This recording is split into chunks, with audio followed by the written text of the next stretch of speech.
Bonjour et bienvenue. Aujourd'hui, on va parler d'un sujet hyper important, c'est poser des limites tout en renforçant ton estime de toi. Alors dis-moi, est-ce que ça t'arrive souvent de dire oui alors que tu penses non? De te laisser envahir par des comportements intrusifs ou de te sentir blessé par des remarques sans savoir comment réagir? Peut-être que tu ressens une frustration intense après coup, que tu te dis j'aurais dû répondre, j'aurais dû faire ceci, cela. Mais sur les moments, tu es resté figé, paralysé entre la peur de décevoir et celle de passer pour quelqu'un de trop dur.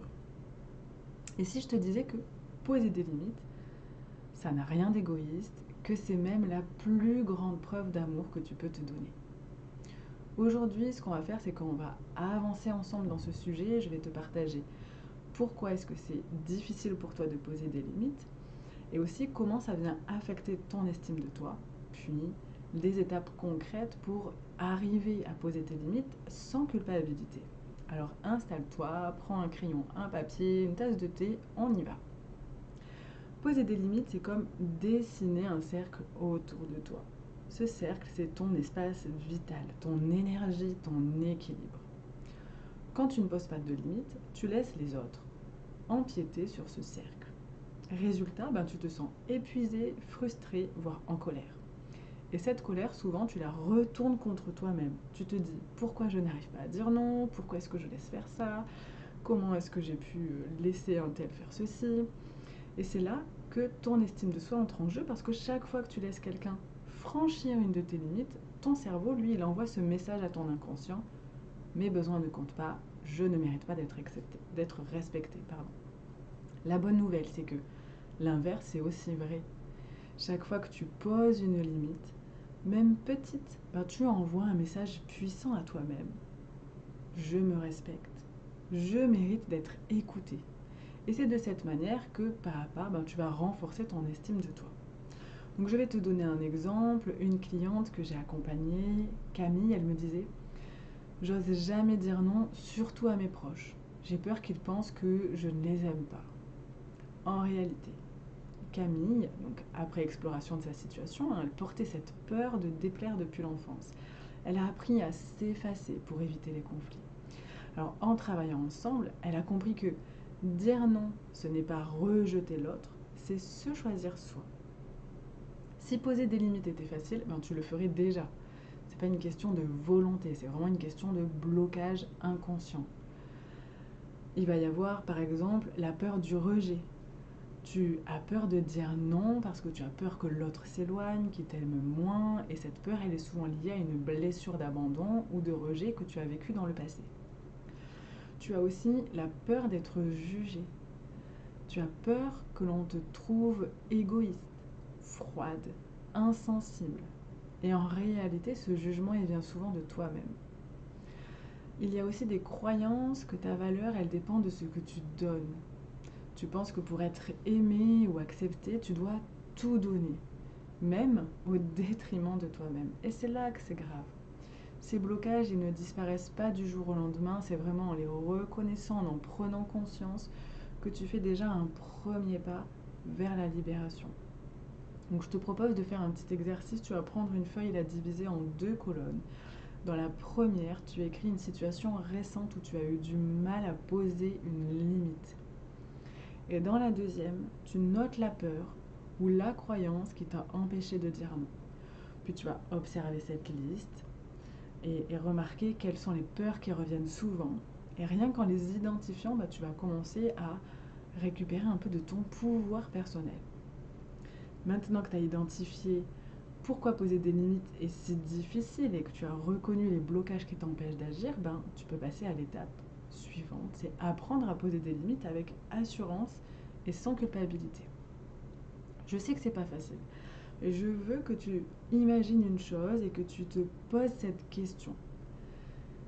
Qu'est-ce que je ressens quand je dis oui alors que tout en moi crie non? Tu vois, il y a ce poids dans la poitrine, cette frustration qui monte. C'est ton corps qui parle. C'est ton être qui te rappelle que tu mérites de t'écouter et de te respecter.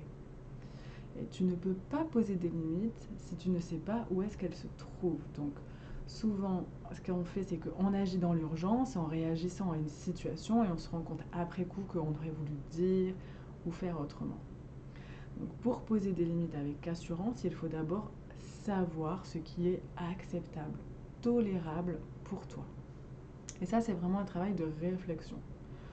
Donc tu vas écouter les questions, si tu es OK, tu mets sur pause, tu prends un moment pour répondre aux questions qui arrivent.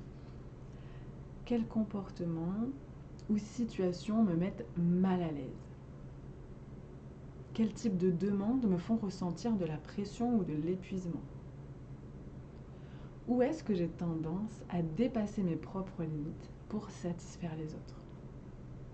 Écris tes réponses, ça sera pas parfait tout de suite, mais ça te permet de commencer à avoir une idée plus nette, plus claire de ce que tu veux, ce que tu dois protéger dans ta vie. Et pour ça, je vais te donner l'exemple de Sarah. Elle s'est rendue compte qu'elle disait toujours oui aux invitations de sa famille, même quand elle avait besoin de temps pour elle. Elle ressentait une énorme culpabilité à l'idée de refuser, mais ce qu'elle a découvert, c'est qu'elle se retrouvait toujours à la fois fatiguée et en colère après ces rassemblements. En clarifiant ce qui comptait vraiment pour elle, elle a pu commencer à dire non à certains événements tout en gardant des moments de qualité pour sa famille. Donc, poser ses limites, c'est pas crier haut et fort ou imposer ses besoins de façon brutale, c'est apprendre à communiquer avec clarté, avec respect, à la fois pour toi-même et pour les autres. Il s'agit de exprimer ce que tu ressens. Par exemple, quand tu fais des remarques sur mon apparence, je me sens blessée. Il s'agit d'expliquer aussi ce que tu souhaites. J'aimerais qu'on évite ce genre de commentaires à l'avenir. Et d'affirmer ta limite. Je ne participerai pas à cette discussion si ça continue. Alors c'est une méthode qui peut sembler très inconfortable au début, mais en fait plus tu vas la pratiquer et plus elle devient naturelle. Tu peux aussi commencer à créer des réponses mentalement ou à les écrire. Sarah, elle a utilisé cette méthode pour expliquer à sa famille qu'elle avait besoin de temps pour elle certains week-ends et elle a tout simplement dit: je suis fatiguée en ce moment, j'ai besoin de me reposer. Je ne viendrai pas cette fois, mais je serai ravie de vous voir dimanche prochain. Donc ça crée aussi une ouverture. Tu n'es pas dans le rejet, la fermeture, tu es vraiment dans l'ouverture et l'affirmation de soi. Au lieu d'un conflit, elle a reçu de la compréhension parce qu'elle avait exprimé sa limite avec respect et bienveillance. C'est une vérité que poser des limites, ce n'est pas une question de contrôle sur les autres, c'est vraiment plutôt une question de respect pour toi-même. Alors, il y aura toujours des personnes qui testeront tes limites, que ce soit par habitude ou par inconfort face au changement. Tout ça, c'est normal. Ce qui compte, c'est que toi, tu restes ancré. Tu vois, tu peux imaginer un arbre, les vents, ils soufflent, il y a les tempêtes, la pluie, mais les racines sont profondes et il reste debout. Ton respect pour toi-même, c'est cette racine. Chaque fois que tu tiens bon face à une tentative de dépassement, d'intrusion, eh bien, tu renforces tes fondations. Si quelqu'un insiste ou essaie de franchir ta limite, eh bien, respire profondément et répète calmement ta position. Tu peux dire je comprends que tu voudrais que je participe, mais ma réponse reste la même, je ne peux pas. Et tu n'as aucunement besoin de te justifier, encore moins de te sentir coupable. Ta limite, elle est valable simplement parce que c'est la tienne. Et je sais combien poser des limites, c'est accompagné d'un sentiment de culpabilité. Ce petit doute qui te murmure: si j'ai été trop dure, est-ce que j'ai blessé quelqu'un, est-ce que peut-être qu'on va plus m'aimer pour ça? Mais rappelle-toi, c'est que te respecter, c'est pas égoïste. C'est la première étape pour vivre des relations qui sont à la fois saines et alignées, parce que quand tu te choisis, tu montres aussi aux autres comment te respecter. Prends un moment pour fermer les yeux et créer cette version de toi qui est calme, ancrée, sereine, qui